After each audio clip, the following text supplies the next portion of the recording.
Hello everyone, welcome to this very special video जहां हम analyse करेंगे अडानी ग्रुप के स्टॉक्स को, जिसको लेकर सारा देश परेशान है। काफ़ी सारे इन्वेस्टर्स परेशान है, काफ़ी लोगों का पैसा मिट चुका है और रिसेंटली मिट भी रहा है क्योंकि काफ़ी लोग अभी भी होल्ड करें। तो और एंड गाइस, मैं आपको एक और बात बताना चाहूँगा। ये एनालिसिस पूरा टेक्निकल बेस्ड होगा कि चार्ट पे जो हो रहा है, इट्स नॉट लाइक कि मैं इसमें फंडामेंटल देखूंगा या क्या पी रेशियो है या क्या डेप्थ है कंपनी का या क्या परफॉर्मेंस है, क्या ग्रोथ रेशियो है। नहीं, चार्ट पे जो भी एनालिसिस बनेगा हमारा सिर्फ टेक्निकल बेसिस पे हम वो डिस्कस करेंगे कि चार्ट पे सर्टेन लेवल्स आ रहे हैं तो हम उसको कैसे रिएक्ट करें।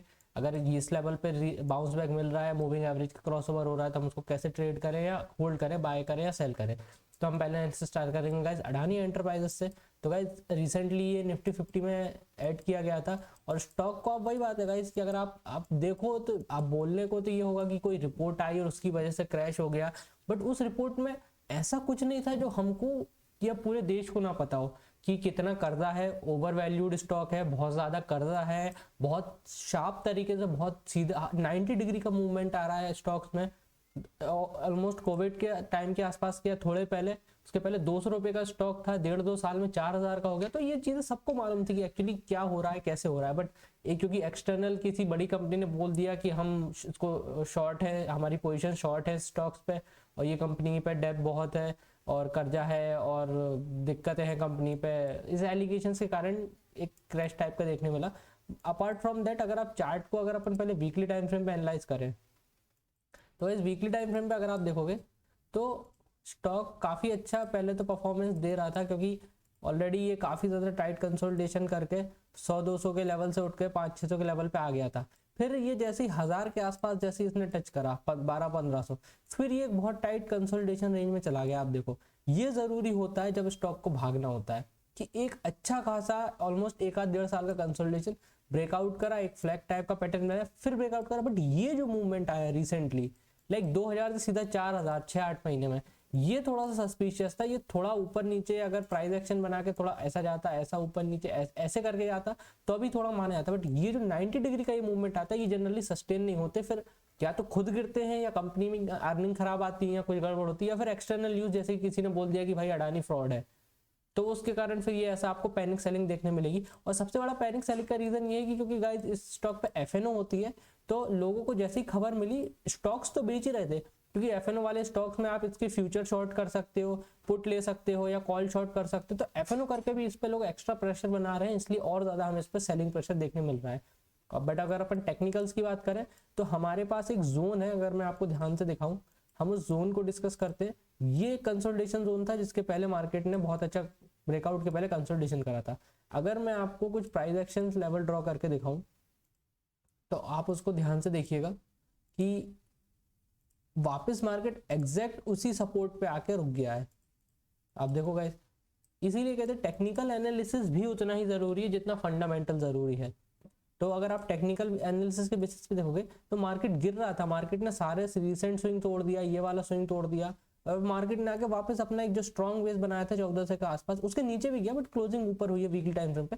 तो यहाँ पे एक अच्छा सपोर्ट है। तो अभी एक सिनेरियो ये एक और चीज मैं आपको दिखा दूं, ये 200 मूविंग एवरेज है, एग्जैक्टली इसने 200 अपने मूविंग एवरेज पे आके सपोर्ट लिया है। तो मार्केट वैसे ही बहुत, स्टॉक वैसे ही बहुत ज्यादा स्ट्रेच था, फॉल आया तो वापस मार्केट ने अपने 200 मूविंग को रिट्रेस कर लिया। ये एक बहुत अच्छा करेक्शन कहलाता है। जनरली स्टॉक्स या इंडेक्स भी ले लो आप, निफ्टी भी ऊपर जाता है तो घूम फिर के बहुत महीने बाद, 2 महीने, 4-6 महीने बाद, साल हो रहा है, 200 मूविंग एवरेज पे आके रिट्रेसमेंट पूरा लेता ही है।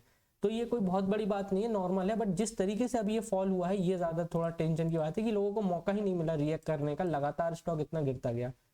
और दिक्कत की बात की रही कि बहुत कम लोग होंगे जिनने 200, 400, 600, 800, 1000 पे लिया होगा।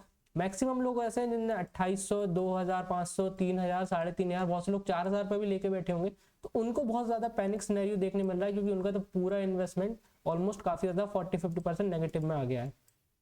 तो अब अगर अपन टेक्निकल एनालिसिस के बेसिस पे बात करें गाइस, तो आप अगर देख सकते हो कि मार्केट अपने 200 मूविंग एवरेज पे भी आ गया है, एक इंपॉर्टेंट सपोर्ट जोन पे भी आ गया है। और इसने इस पर एक एरिया था 3200 का, जिसका इसने पहले सपोर्ट पुल बैक जब ब्रेकआउट दिया था तो उसका पुल बैक लिया, फिर एक ब्रेकआउट कंटिन्यूएशन में करा था बट वो फेलियर होकर अब ये नीचे आया था। तो ये एक रेजिस्टेंस का एरिया रहेगा 3200। और बात ये रहेगी कि बहुत से लोग अभी इसको होल्ड करे हुए हैं, तो इस पे एकदम से जंप मत करना कि हाँ सपोर्ट ले लिया है बस इसको बाय कर लेते हैं, यहाँ से पूरा रिकवर हो जाएगा। एक बार स्टॉक मिड जाते हैं तो बहुत टाइम लगता है ट्रस्ट गेन होने में।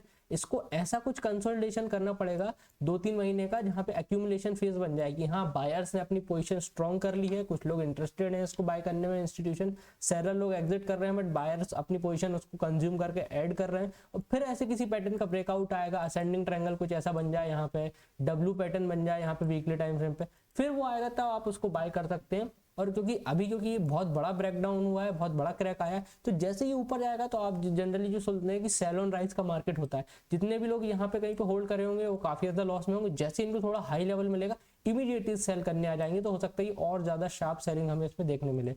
तो आपको ये इंपॉर्टेंट लेवल ध्यान रखना है कि एक लेवल का और 200 मूविंग एवरेज का रिटेस्ट हो चुका है, बट यहाँ पे कुछ ऐसा प्राइस एक्शन बनेगा फिर हम इसको बाय करेंगे, या तो 2-3 महीने यहाँ कंसोलिडेट कर ले फिर ब्रेकआउट ले, ताकि हमें स्टॉप लॉस लगाने की जगह मिल जाए। बिना स्टॉप लॉस के आप अगर ऐसी चीजें होल्ड कर रहे हो और आपको भी लॉस हो चुका है तो आपको एक लेसन जरूर मिलना चाहिए इस चीज से, मिला भी है लोगों को, काफी लोगों को मिला है। स्टॉक्स कितना ही भाग जाए, कितना ही बड़ा रन आ जाए, चाहे निफ्टी हो बैंक निफ्टी हो, ट्रेड करो आप चाहे स्टॉक्स बाय करो इंट्राडे करो, बिना स्टॉप लॉस की चीजें मत चलाओ। एक सर्टेन टारगेट बना के रखो, बाय कर रहे हो तो यहाँ मैं एग्जिट कर दूंगा, इसके बाद कितना भी जाए कोई फर्क नहीं पड़ता, या इस सर्टेन लेवल के नीचे आ जाएगा तो मैं वो ट्रेड एग्जिट कर दूंगा। वो इन्वेस्टमेंट में भी आप कर सकते हो, और इंट्राडे में, एफएनओ में, स्विंग ट्रेडिंग जो भी आप करते हो, हमेशा उसमें आप एक चीज ध्यान रखो कि आपको अपना स्टॉप लॉस लेके चलना है। ये मत सोचना कि इतना गिर गया है और कितना गिरेगा। आप देख सकते हो 4000 की चीज ऑलमोस्ट 1000 की हो गई थी, तो कोई सोचता है 4000 का स्टॉक है भाई, आधा होगा तो 2000 तक गिरेगा, कोई सोचा 3000 तक ही गिरेगा, कोई सोचा 25 तक ही गिरेगा, बट कोई भरोसा नहीं, ये हो सकता है 200-300 रुपए के लेवल तक भी चला जाए। इसलिए कभी ये मत सोचना कि और कितना गिरेगा। मार्केट है, मार्केट सुप्रीम है, आप उसको रिस्पेक्ट करो। कितना गिरेगा, कहाँ तक गिरेगा, कितना जाएगा, ये मार्केट पे चार्ट आपको बता देगा। तो आप चार्ट पे अगर फोकस दोगे तो अभी एक अच्छे लेवल पे है, यहाँ कुछ अच्छा प्राइस एक्शन बनाता है, डब्ल्यू बनता है, ट्रायंगल पैटर्न बनता है, 1-2 महीने में स्टेबल होकर ऊपर निकलता है, तब जाके आप इसको बाय करने की सोचना विद प्रॉपर स्टॉप लॉस। अभी इस पे एकदम से जंप मत करना, क्योंकि अभी सेल ऑन राइज का मार्केट होगा, जैसे ही ऊपर जाएगा रेजिस्टेंस सेट होंगे और बहुत शार्प हमें सेल ऑफ फिर से देखने मिल सकता है। तो गाइस ये अडानी एंटरप्राइजेस हो गया। अब गाइस अपन आ जाते हैं अडानी पोर्ट पे। तो गाइस अडानी पोर्ट का क्या सिनेरियो है कि मुझे थोड़ा सा अडानी पोर्ट ज्यादा पसंद है एज कम्पेयर टू एंटरप्राइजेस, क्योंकि बहुत ज्यादा ओवर वैल्यूड था और बहुत ज्यादा भाग चुका था। बट आप अडानी पोर्ट को अगर आप देखो तो एक तो काफी स्ट्रॉन्ग फंडामेंटल वाली कंपनी है कि पोर्ट्स वगैरह चल रहे हैं काफी, पूरे भारत में काफी ज्यादा उन्होंने एक्वायर कर रखे हैं और एक्सपोर्ट इम्पोर्ट काफी ज्यादा होता रहता है पोर्ट्स के थ्रू। तो फंडामेंटल्स अच्छे हैं, ऐसा नहीं कि एकदम से कुछ गायब हो जाएगा या कुछ ऐसा।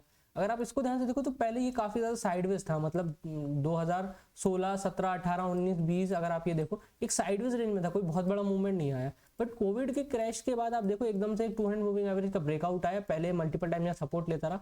फिर अगर आप ध्यान से देखो तो गाइस इसने वीकली टाइम फ्रेम पे अगर आप ब्रॉडर पिक्चर में देखो तो एक ascending triangle kind of pattern बनाया था। फिर उसका जब ब्रेकआउट आया तो ये अच्छा ब्रेकआउट आया, और क्योंकि एक बात ये भी कहने को थी कि ये अगर आप ध्यान से देखो तो ये ऑलरेडी पिछले 3-4 साल से काफी ज्यादा साइडवेज था, तो ये काइंड ऑफ इस लेवल का या 400 के लेवल का मल्टी ईयर ब्रेकआउट था, तो उसके हिसाब से ये भागा, और मतलब उतना ही भागा कि 400 का 800 हुआ या 900 के आसपास गया ये।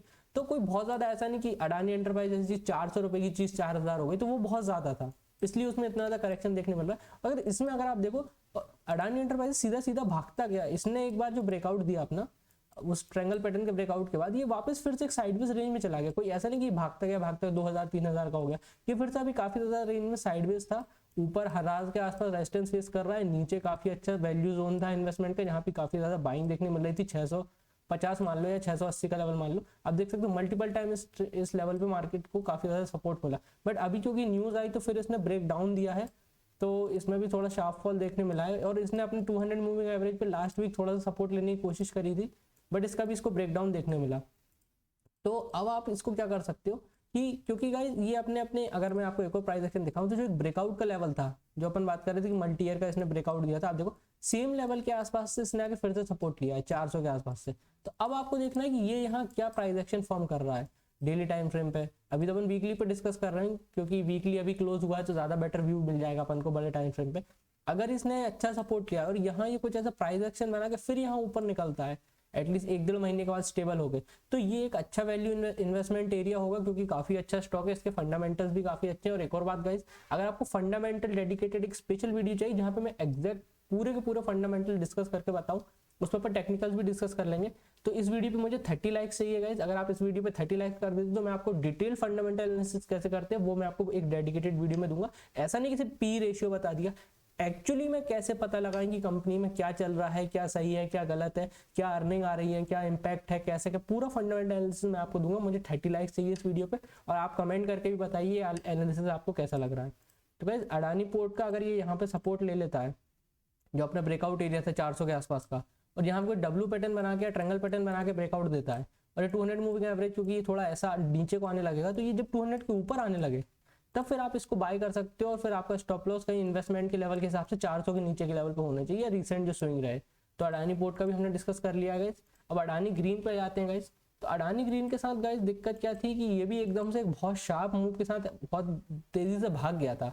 अगर आप देखो तो ये एक कंसोलिडेशन जोन था इसका 1200 के आसपास, 1200 से भागना चालू करा तो थोड़ा सा पुल मतलब कंसोलिडेशन करने का फिर एक बहुत शार्प मूव आया था। उसके बाद ये आप देख सकते हो इमीडिएटली इसको सेल ऑफ कर दिया गया था। तो यही एक वार्निंग साइन था।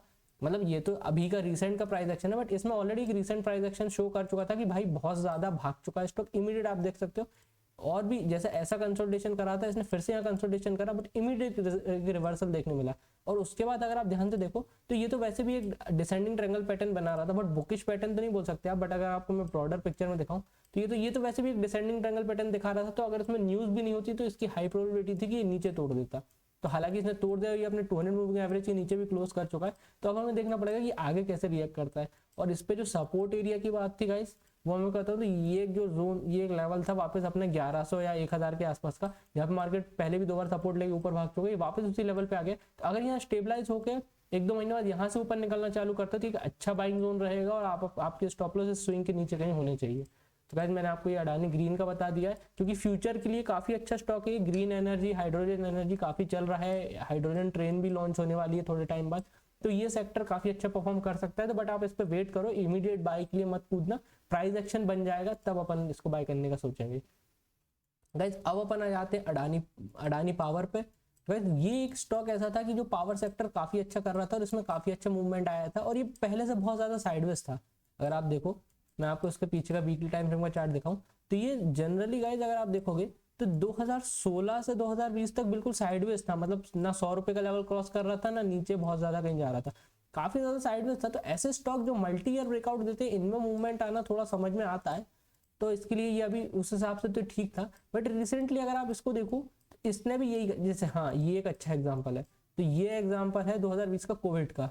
लोग कोविड के बाद क्या बोले थे, अरे मार्केट जब क्रैश हो रहा था, अरे मिट गया ये स्टॉक, 70 का था 20 का हो गया अप्रोक्स। अपन ओवरऑल फिगर की बात कर लें, एग्जैक्ट प्राइस की बात ना करें कि 20 के आसपास का जोन आ गया। लोग सोचे अब ये रिकवर नहीं होगा, नहीं, स्टॉक्स रिकवर होते हैं। बट अगर आप इसका पैटर्न देखो, 200 के नीचे था, कितना अच्छा इसने बेस फॉर्म करा। मतलब पहले नीचे के बाइंग एरिया पे इसको अच्छी बाइंग एरिया मिला, फिर धीरे धीरे इसने अपना 1-1.5-2 महीने के अप्रोक्स अपना बेस बनाया 200 मूविंग एवरेज के आसपास, फिर एक अच्छा ब्रेकआउट दिया। तो अगर आप ये ब्रेकआउट ऐसे कंसोलिडेशन के बाद पकड़ते हो, नॉट सिर्फ इस स्टॉक में, किसी भी स्टॉक में ऐसे कंसोलिडेशन, इसको कहते हैं एक्यूमुलेशन फेज। अगर कोई स्टॉक एक्यूमुलेशन फेज में आके फिर ब्रेकआउट दे रहा है, that is called the genuine breakout. और इसको अगर आप देखो, जितने भी लोगों ने 40-50 पे लिया होगा, उनका स्टॉप लॉस कहीं 20 रुपए या यहाँ कहीं होगा, और उसको कभी हिट होने की जरूरत ही नहीं आई, अभी भी नहीं आई इनफैक्ट, कि स्टॉक वहां से बहुत ऊपर है। बट हाँ, किसी की अब वही बात होगी कि किसी ने सोच लिया कि अरे भाई बहुत मस्त ब्रेकआउट आया पिछले साल 2022 में, अच्छी वॉल्यूम्स है, इसको बाय करते हैं। जितने भी लोगों ने इसको 200, 250, 300, 350 यहाँ कहीं भी लिया होगा, सबके सब लॉस में होंगे, क्योंकि बाइंग तो ऑलरेडी कहीं और से जनरेट हो चुकी थी। ये तो जस्ट अभी रन चल रहा था उसका, और इसमें काफी ज्यादा प्रॉफिट बुकिंग का भी नाम में आ गया होगा कि जितने भी लोग नीचे 100-150 के लेवल पे लिए होंगे, वो भी अपना प्रॉफिट बुक करने के नाम पे बेचने लगे होंगे स्टॉक, और न्यूज के कारण तो बिक ही रहा था स्टॉक। तो गाइस ये एक बात थी। और अगर आप इसका देखो तो गाइस इसने एक अच्छा बेस बनाया था अपना। और आप देखो तो ये एक रेजिस्टेंस एरिया था इसका, जिसके ऊपर ये जा नहीं पा रहा था 140, और नीचे से अगर आप ट्रेंड लाइन ड्रॉ करोगे ऐसी, तो ये एक ascending triangle kind of pattern भी बना रहा था। तो ये ऊपर रेजिस्टेंस था, ये नीचे से ट्रेंड लाइन आ रही थी, तो ये भी असेंडिंग ट्रायंगल पैटर्न बना के इसने काफी अच्छा ब्रेकआउट दिया। तो ये जेन्युइन ब्रेकआउट था, इसमें कोई दिक्कत नहीं थी। और अगर आप इसकी वापस बात करो तो ये अब जिस तरीके से गिर रहा है, अगर आप उसको देखो तो ये अपने जोन के आसपास आने वाला है। मतलब बीच में तो कोई सपोर्ट है नहीं, तो हो सकता है एटलीस्ट हमें 140 के लेवल के आसपास देखने मिले, तब तक थोड़ा मूविंग एवरेज भी ऊपर आ जाए। तो फिर अगर कहीं यहाँ पे कहीं कोई मूविंग एवरेज में कोई बुलिश हैमर या कुछ अच्छा price action, W pattern, ascending triangle जैसा हमने पीछे डिस्कस करा था, ऐसा कुछ पैटर्न बना के ये ब्रेकआउट देता आने वाले टाइम में, तो एक अच्छा ब्रेकआउट हमें देखने मिलेगा, फिर वो आपका अच्छा वैल्यू बाइंग जोन होगा। बट स्टॉक्स को स्टेबलाइज हो जाने दीजिए, जल्दी में बाय मत करो। अरे 300 का स्टॉक हमें को 180 में मिल रहा है, मैं खरीद लेता हूँ, नहीं हो सकता भाई 140 में आ जाए, 120 में आ जाए। 120 में आके आप 80 रुपए का स्टॉप लॉस डालो, वो ज्यादा सही रहेगा, ना कि अभी 190 पे ले लो फिर सोचो कि यार 80 आ गया आप क्या करूँ। तो स्टेबल हो जाने दो स्टॉक्स को, कोई जल्दी नहीं है। इतने जल्दी इतना बड़ा फॉल आया तो इतनी जल्दी ये चीज गायब नहीं हो जाएगी कहीं। और गाइस अब अपन आ जाते हैं अडानी ट्रांसमिशन पे। तो इसका भी वही सिनेरियो था, काफी ज्यादा तेज रन में था, ऑलमोस्ट 500 रुपए का स्टॉक 4,500 हो गया। तो ये बहुत ज्यादा स्ट्रेस्ड या और रिसेंट का आप एक मूवमेंट देखो, पहले तो ठीक था कि थोड़ा पुल बैक लेके साइडवेज होकर नीचे जा रहा था। रिसेंटली 2022 में जो अप्रैल के बाद जो एक मूवमेंट आया है वो देखो बिल्कुल 90 डिग्री 2000 से सीधा भागना चालू करा, वीक टू वीक सीधा 4,500 का हो गया। अब देखो वीकली मोमेंटम ही, बीच में एक भी रेड कैंडल नहीं कि कोई पुल बैक नहीं। तो फिर ऐसे मूवमेंट जब आते हैं, ये फेल होते हैं तो बड़ा तेज फेल भी होते हैं। और इसने तो प्रॉपर प्राइस एक्शन बना के ब्रेक डाउन दिया था कि पहले टॉप पे एक बियरिश एंगल्फिंग कैंडल बनाई, उसको फॉलो थ्रू मिला, फिर एक बियर फ्लैग बनाया, उसका ब्रेक डाउन हुआ, फिर ये स्लो एंड स्टडी अभी डाउन ट्रेंड में आ गया है। और ये भी गाइस अगर आप इसके लेवल्स की बात करो तो ये भी 200 मूविंग एवरेज के काफी क्लोज है अपने। और ये जो एक कंसोलिडेशन जोन था जहाँ पे मार्केट ने एक अच्छा करेक्शन लिया था, उसके बाद ये ऊपर भागा था। तो अगर आप सेम लेवल को देखो तो वो भी 1000 के आसपास कहीं सेम लेवल पे आ रहा है। तो ये भी एक अच्छी वैल्यू इन्वेस्टमेंट हो सकती है कि ये 1000 के आसपास आके स्टेबल होने लगे, 1-1.5 महीना कंसोलिडेट कर ले, फिर जाके अगर ये कोई पैटर्न का ब्रेकआउट दे रहा है तो आप विथ प्रॉपर स्टॉप लॉस आप इसको ट्रेल कर सकते हैं, इसको फिर आप अपनी पोजीशन फिर से बना सकते हैं। गाइस ओपन आ जाते हैं अडानी विलमार पे। ये अभी रिसेंटली आईपीओ लॉन्च हुआ था, काफी सक्सेसफुल आईपीओ था और काफी अच्छा रिटर्न दिया इसने। अब देख सकते हो आईपीओ खुलते ही काफी स्ट्रॉन्ग बाइंग देखने मिली है, आप कैंडल की वॉल्यूम देख सकते हो, अच्छा खासा कंसोलिडेशन करा, ब्रेकआउट देके ऑलमोस्ट डबल हो गया था, मतलब कहीं मान लो डबल नहीं ज्यादा ही हो गया था गाइस। 200-300 रुपए के आसपास का प्राइस था, ऑलमोस्ट 850 रुपए का हो गया था, तो अब लगभग 3 गुना पैसा हो चुका था। बट उसके बाद अगर आप देखो तो ये 850 का हाई मानने के बाद ये पूरा साइडवेज था, इस पे कहीं ज्यादा कोई खास मूवमेंट नहीं था और ना बहुत ज्यादा कोई ये ओवर स्ट्रेस था, इसलिए इसमें थोड़ी बहुत सेलिंग देखने मिली। आप वॉल्यूम देख सकते हो, अडानी पोर्ट एंटरप्राइज में काफी ज्यादा सेलिंग की वॉल्यूम थी, इसमें काफी स्लो और काफी स्टेबल वॉल्यूम से, कोई बहुत ज्यादा एकदम से भड़ के लोग नहीं बेच रहे हैं कि एकदम से बिल्कुल पूरे ही खाली करने लगे। तो भागा नहीं था बहुत ज्यादा, उतना ही भागा था और साइडवेज कंसोलिडेशन में था। तो ये अभी भी उसी रेंज का ब्रेकडाउन हालांकि हमें देखने मिल रहा है, बट अगर आप ध्यान से देखो तो यहाँ पे एक सपोर्ट भी है 350 के आसपास का, जहाँ पे मार्केट ने कंसोलिडेशन करके पहली बार ब्रेकआउट दिया था। तो जो रेजिस्टेंस था वो मार्केट उसको रिटेस्ट करने आ रहा, तो ये सपोर्ट का काम कर सकता है। अगर इसको ये 350 के आसपास कोई अच्छी ग्रीन बुलिश कैंडल या बुलिश हैमर बना देता है और यहाँ पे 1-1.5 महीने होल्ड कर जाता है, फिर ब्रेकआउट देता है, तो फिर ये अच्छा बाइंग वैल्यू एरिया हो सकता है। बट एक चीज और हो सकती है गाइस कि ऊपर रेजिस्टेंस है, नीचे सपोर्ट है, तो ये स्टॉक थोड़ा सा भी इसी साइडवेज रेंज में फंसा रहा है 6-8 महीने 1 साल। अगर एक कभी फिर बाद में बहुत अच्छा ब्रेकआउट देता है तो ये काफी अच्छा वैल्यू इन्वेस्टमेंट हो सकता है हमारे लिए, क्योंकि विलमार काफी ज्यादा ऑयल और चीजों का प्रोडक्शन करता है और काफी अच्छा इनका मार्केट कैपिटलाइजेशन और बाकी चीजें भी अच्छी हैं, मार्केट एरिया भी काफी अच्छा कवर कर रखा है इनने, सेल्स वगैरह भी ठीक रहती हैं। तो ये एक अच्छा स्टॉक हो सकता है आपको पोर्टफोलियो में ऐड करने में, बट इसको स्टेबल हो जाने देना, एकदम से किसी भी स्टॉक पे मत कूदना। तो गाइज मैंने आपको सारे अडानी के स्टॉक्स का अच्छा खासा एनालिसिस दे दिया है टेक्निकल बेस। आप प्लीज किसी भी स्टॉक पे तुरंत बाय करने मत बैठना, उसको 1-1.5 महीने स्टेबल हो जाने दो, वॉल्यूम सेटल हो जाने दो, मार्केट भी थोड़ा सेटल हो जाने दो कि मार्केट को बुल ट्रेंड में जाना है कि बेयर ट्रेंड में जाना है, फिर उसके हिसाब से आप अपना बाइंग या सेलिंग का प्लान देख सकते हो। तो गाइज मैंने आपको सारे एनालिसिस दे दिए हैं विद प्रॉपर प्राइस एक्शन। अगर आपको वीडियो अच्छी लगी हो तो लाइक करें and subscribe to the channel. Thank you guys.